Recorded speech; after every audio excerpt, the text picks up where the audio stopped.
How's everybody today? Good. Well, we've had a pretty good week so far, and I think the message to our team is everybody needs to focus on playing their best football in a game like this, one play at a time. Stay focused on the things that are going to help you execute. Games like this, you basically come down to who can execute the best, which is blocking, tackling, throwing, catching, covering people, playing on the line of scrimmage, winning on the line of scrimmage, turnovers, explosive plays. Don't want to make mental errors and that type of thing. So everybody's got to be ready to do their job, and I think that regardless of how big the game is made out to be, the most important thing is that the players can stay focused on doing the things that are going to help them play well in the game. This is a great opportunity for our team to play against an outstanding team that's obviously one of the best teams in the country. They've certainly proven that with their body of work to this point. Been dominant on offense in terms of their ability to run and throw the ball, and their defense has played extremely well. So, the thing that's most important right now when you get down the stretch is, can you stay focused on playing your best football? I'm talking about every day in practice and preparation, because sometimes you get bored, with doing these things. But teams that can keep their energy and enthusiasm up and stay focused on doing things the right way and continuing to create good habits and not bad habits goes a long ways for being able to execute when the game comes. So everybody practiced today, so we don't really have any injuries to report. We have to see how guys respond sometimes to the work that they did. We'll do that, tomorrow. But all the guys that are injured have done more and more each day and gotten better and better, so hopefully they'll continue to improve. We know this is going to be a great atmosphere for this game. Two good football teams. We have a great venue here, Bryant-Denny Stadium, great fans. So if you're a competitor, these are the kind of games and opportunities that you look forward to and the ones that you always remember. So we're excited to try to do the best job we can for our players.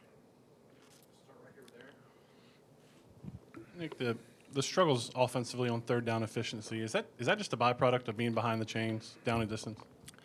Well, I think it's a combination of things. I think that, we need to protect better.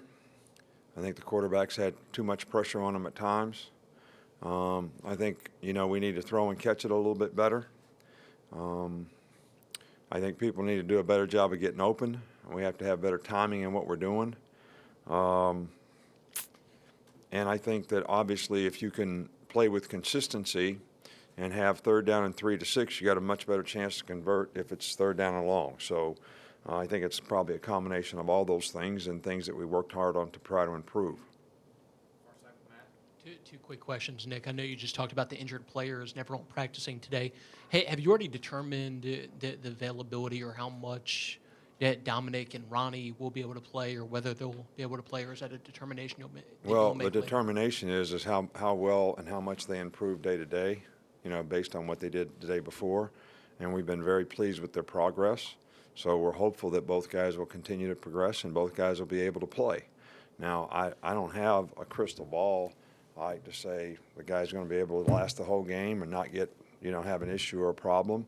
But, when it comes right down to it, it's a lot about the player and whether he feels like he can go out there and do his job. And if he I know they're all going to want to play, but you got to make the decision based on, what's best for the team and you being able to do your job. And second question, just in terms of the weather, when there is the threat of inclement weather as there is this weekend, how much do you track that during the course of the week? And have you done anything this week just to prepare for?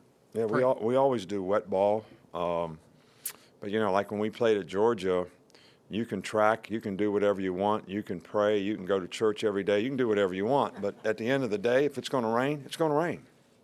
I guarantee it. So you got to play the hand that's dealt you. So I don't spend a whole lot of time worrying about it. I do watch the Weather Channel every day, not because we got a game on Saturday and it might rain.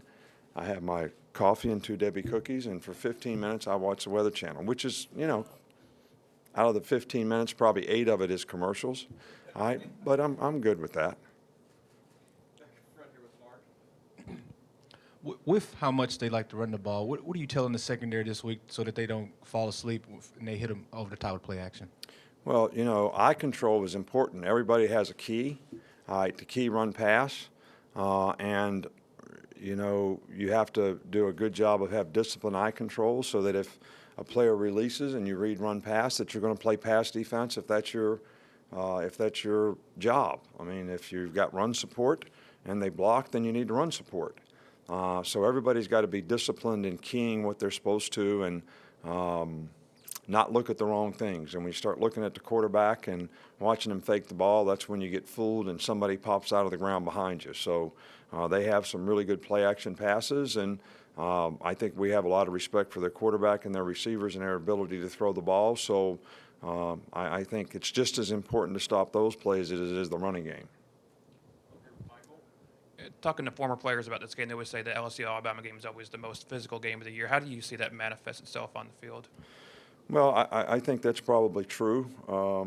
We play a lot of physical teams in our league, but I think over the years LSU has had a very similar kind of team to our team. I mean, we try to have a physical team. We try to recruit physical players. I think they do the same thing. There's not a lot of trickum in what they do, and we haven't had a whole lot of trickum around here in what we do, and the emphasis is on guys being able to execute. So they've had a lot of really good players. They have a lot of really good players right now, and we've been fortunate to have a lot of good players, and it's always been a really physical game. Nick, what's the right balance in the box and slowing down Fournette? In other words, too many and he can get to the second level and gouge it, and too little, he could probably do the same. Right. Well, I think that you got to mix it up a little bit, because if you always put extra guys in the box, they're probably going to hurt you with the pass. And obviously, the more guys you put in the box, if he breaks the line of scrimmage, you're going to have fewer guys to be able to squeeze him and be able to tackle him and get hopefully two guys with leverage on him so that you have a better chance to get him on the ground. So I think it's a combination of those things, but I still think it goes back to whatever you're playing, everybody's got to be very disciplined in their eye control and their leverage on what they key, how they react and respond, and the kind of leverage they keep on the ball. Two more, Alex. You've mentioned several times about avoiding the pressure on Jake in the game. What can you do outside of just one-on-one matchups? Can you create, tight end matchups, double on the edge? I think most of our issues have not been schematic issues. I think they've been issues of execution in terms of the consistency and the way we've been able to protect. And sometimes it's been very, very good, and we've made some very good plays. And sometimes it has not been what it needs to be, and that's what we focus on trying to improve on. So I don't think it's necessarily scheme in nature. I do think that, it really comes down to guys being able to execute. And in the offensive line, you got to play together. You got to pass off games, and, people have good rushers on the edge, and we've probably been beat on the edges more than we like. And we just got to continue to try to improve fundamentally. Two more, both TV. We'll start in the back. Greg. Hey, Nick, straight in the back here. You had said over the summer that you spoke with Lane Kiffin about wanting to reestablish that identity as a power running team, one that wears down the opponent in the fourth quarter. How do you feel like Lane has done with that challenge so far this year? Well, I think we've created really good balance, in our offense, and I think the key is when we've been able to do that, when we've been able to run the ball effectively, we've been a more effective offensive team. And I think it's created balance in how we've been able to throw the ball. It's created more favorable down and distance for us. When we haven't been able to do that, we've struggled a little more. So obviously in this game, probably playing the best front seven, probably the best defensive team we played all year personnel-wise, as well as how they're coached and how they play.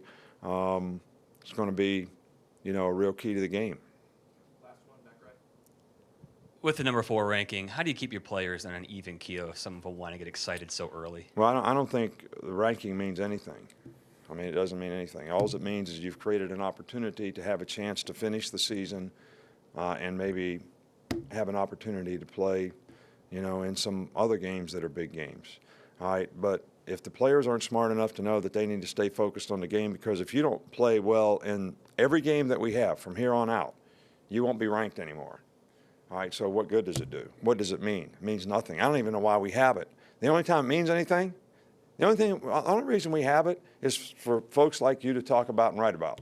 That's all it is. All right, and ask questions about, which you did a nice job of, incidentally.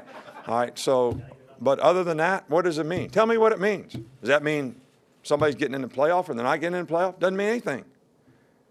Doesn't mean anything. So until the end of the season, I don't have anything to say about that. I really don't, because it really doesn't mean anything other than your team has done well enough to have a chance to create an opportunity for itself if they can finish the season the right way. That's what it means. All right, thank you.